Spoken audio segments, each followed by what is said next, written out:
तारा नहीं बतावे के बा तो मत बतावा। तहार गृहस्थी बा, तहार घर बा, तू जाना। पर काल जब माई के पता लागी तो समझिए घर में कितना बड़ा हंगामा होखी।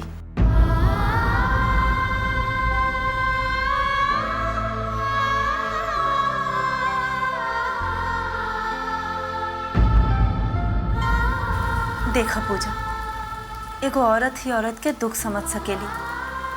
तू अपन परेशानी बतावा, हमने कोनो ऐसा तरकीब निकालब कि सांप भी मर जाए और लाठी भी ना टूटे। भौजी, हम तक जब बहुत सुंदर सपना लेकर आए हन कि जब हमरा के बहुत प्यार और बहुत सम्मान मिली, पर हमारा तो ग्रह नक्षत्र ही खराब बा। भाई साहब के ग्रह नक्षत्र बहुत बढ़िया चला था। अब देखिए ना, आपके मेहरबानी से इतना बढ़िया नौकरी मिल गई, बड़का घर मिल गई वो मुफ्त में। मुफ्त में नहीं, ओकर किराया कटी आपके भाई के पगार से। अब इतना कम किराया बा कि मुफ्ते ना कहाई। हमहू सोचत है कि कौनो व्यापार शुरू कर दी। अब खेती बाड़ी में उदम रहल नहीं, लागत बढ़ गई, मुनाफा घट गई। अब कितना दिन चलाई के हूँ। ठीक कहा दानी आप। दामाद जी कब आई है बम्बई से? पता ना कब आई है, वो तो हमरा से बात भी नहीं करल चाहेलन। गजबे बात बा, उ नाराज हवन। तहार गलती नहीं बा, तू मजबूर हो। दिमाग जाता जैसन घुमा देलू। अरे साफ साफ बताओ ना कि बात का बा।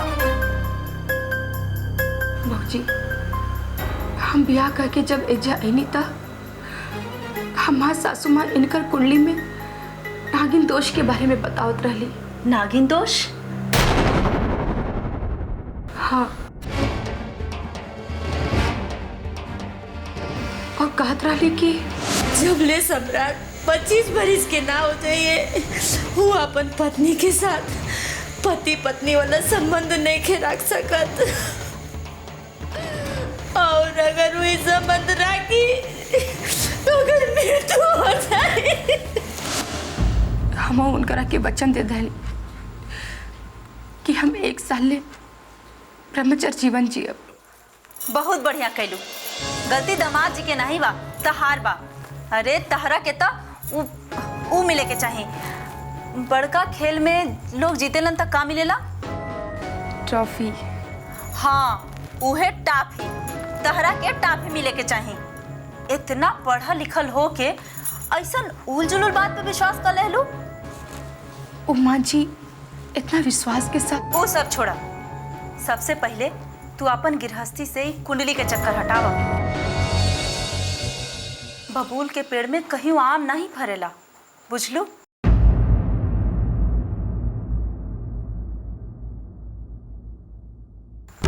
तहार सास इस चक्कर काहे चलौली ई तो हम नहीं जानत हैं। बाकी हमरा का करे के बा ई हम जानत हैं। चलो, तू घबरा मत। जब हम अपन सास से नहीं डराइले तो तहार सास से का डराई। चलो आओ।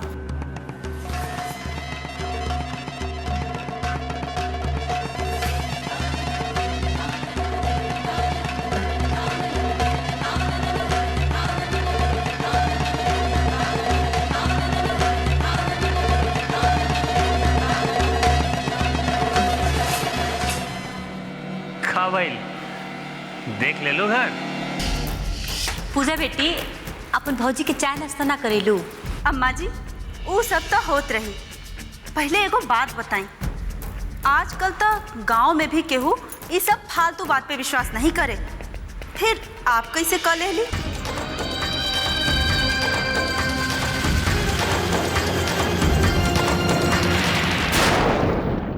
आजकल तो गांव में भी केहू ये सब फालतू बात पे विश्वास नहीं करे। फिर आप कैसे कर ले ली?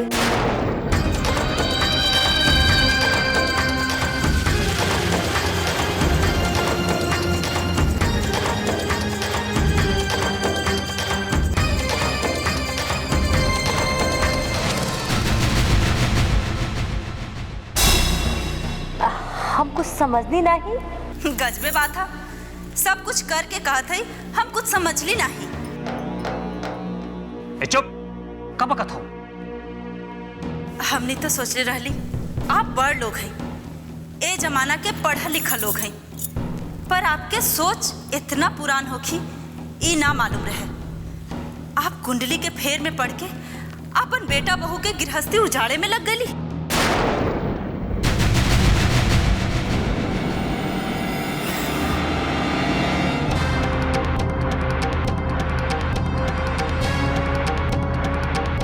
ये तू खाना फसाना बोलत हो, बात कहा? अम्मा जी, हम तो अनपढ़ हैं, फिर भी जाने ली ये कुंडली में नाग नागिन के दोष सब फालतू के बात है।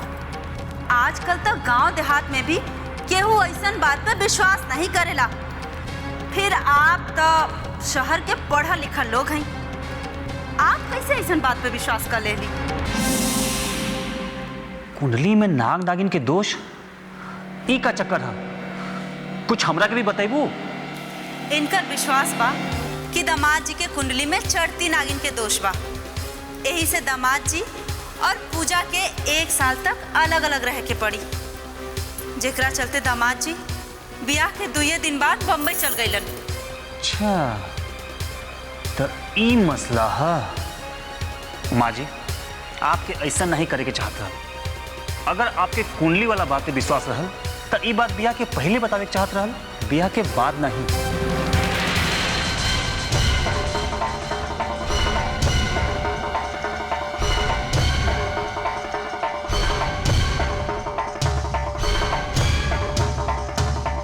और फिर ये बात गलत भी तो हो सकेला, सब बिया अच्छा मुहूर्त देख के ही होखेला, फिर भी तलाक होखेला कि नहीं, लोग मरेला कि नहीं, वहम के कौनो इलाज नहीं बा, ई जान ली।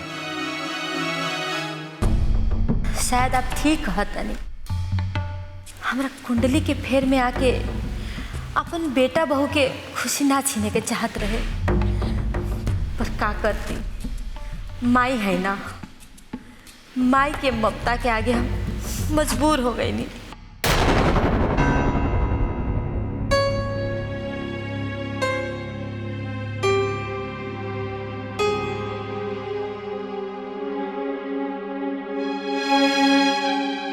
अब अहियो कुछ नहीं बिगल बा, आप ऐसा करी, दामाद जी के कुंडली हमरा के दे दी, बनारस में बड़ विद्वान हमार शास्त्री जी, हम उनकरा के दिखाई, और हमरा के तो पूरा विश्वास बा कि नाग नागिन के दोष वाला फालतू बात कुंडली में ना होखी, और यदि होखी भी तो शास्त्री जी ओकरा के दूर करे के उपाय जरूर बता दिया।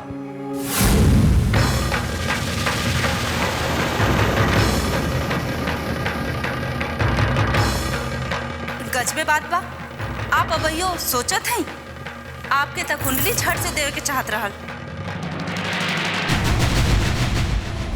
वो कहा कि सम्राट अपन कुंडली मुंबई लेके चल गई बा, वहाँ कोनो बड़ पंडित के देखावे खातिर। ठीक बा अम्मा जी, ऐसे में तो हमने भगवान से प्रार्थना ही कर सकीले कि कुंडली वाला दोष झूठ निकले और आपके घर बच्चा के किलकारी से गूंजे। सुनी जी, अब चलिए, दूसर भी काम बा। हाँ, अब हमने क्या आज्ञा दी। आप तो कुछ खाने पीने भी नहीं, तो हम कहाँ भागल जाते हैं, दोबारा आके खा ले। अभी हमने एजे गोरखपुर में बानी 1 महीना। पूजा, हमने आज जात रहा, तू चिंता फिक्र छोड़ दा, सब ठीक हो जाई। पूजा, अपन ख्याल रखिए। प्रणाम माँ जी। प्रणाम।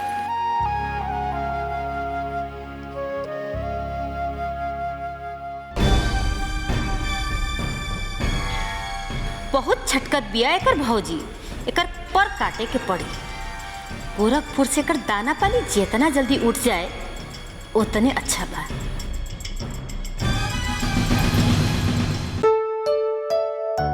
आप आपने बुलाया? हाँ, चाय लेके आओ।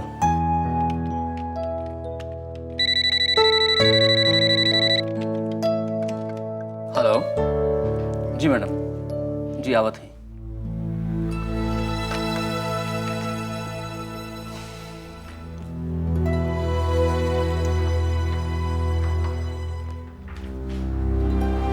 जी मैडम,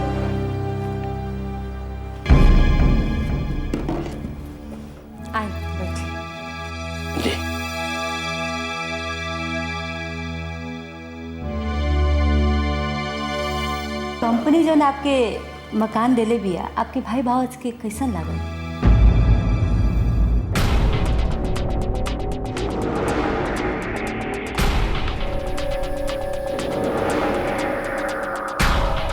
हैरान मत होखी, दोनों जना आज हमरा घरे आई रहलन पूजा से मिले खातिर। ओह, अच्छा लगल। घर वो लोगन के ही पसंद आयल मैडम।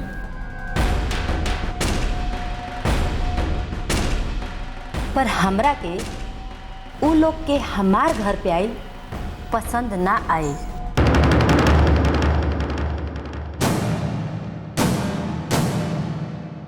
देखी सुधाकर बाबू, हम बात घुमा फिरा के ना बोलब। वहाँ लोग हमरा घर में मेहमान बन के आई, आदर सत्कार कैनी, यहाँ तक तो ठीक रहे।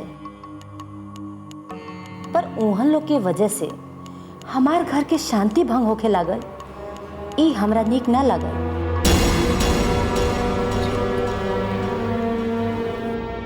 वो आपके भावज अपना घर में अपन सास के साथ कैसन व्यवहार करेले, उसे हमरा मतलब नहीं खे। पर वो पूजा के हमरे खिलाफ सिखावे पढ़ावे लगल, ई हमरा पसंद ना आई। ये आप का कहत हई? सही कहत हई। ओकरा वजह से हमार घर के माहौल बिगड़ गई। बड़ लोग के साथ में कैसे बात कइल जाला, ओकर तो तमीज नहीं खे ओकरा। वो अनपढ़ जाहिल गवार, वो हमरा के शिक्षा देत रहे कि हमरा अपना बहू के साथ कैसे पेश आवे के चाहिए। और तो और आपके छोट भाई वो भी जोरू के गुलाम बा। अपन मेहरारू के डांटे के बजाय ओकर हमें हाँ मिलावत रहे।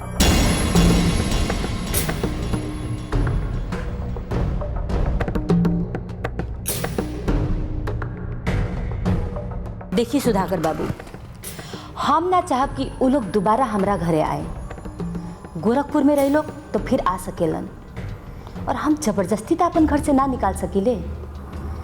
यही से तुरंत वो लोग के गांव वापस भेज दी। जी मैडम, वो लोग कोनो काम से आयल हवन, बस वो काम निपटा के वापस नहीं, वो लोग 1-2 दिन में गांव वापस लौट जाए तो निक रही। नहीं तो हमरा मजबूरन ई नौकरी और वो घर दोनों वापस लेवे के पड़े।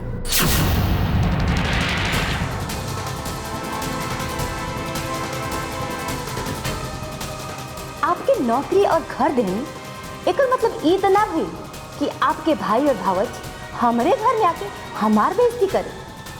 भलाई के तो जमाना ही ना रहा।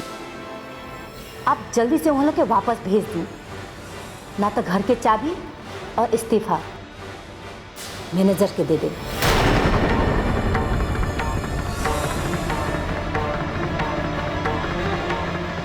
अब आप जा सकेंगे।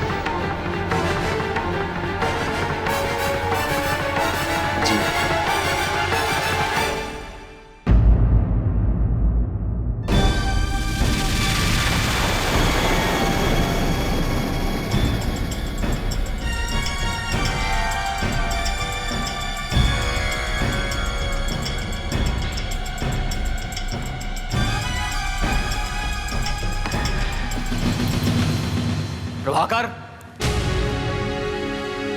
प्रभाकर, प्रभाकर!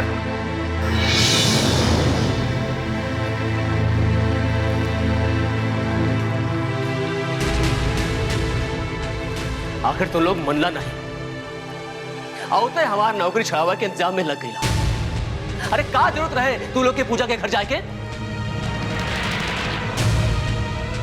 यह काम से तू लोग आयल हवा जा। पहले बाबू जी फिर तू लोग। मना के लिए रहली कि हमार नौकरी के पीछे मत पड़िया, लेकिन तू लोग बिना हमरा के बतौले पूजा के घर पहुंच लेला। वो हमार बहन बिया, एगो भाई के अपन बहन से मिले खातिर केहू से पूछे की जरूरत नहीं बा। मिले गए रहला तो सिर्फ मिल के आ जाता। पूजा और ओकर सास के बीच में झगड़ा लगा के का जरूरत रहे?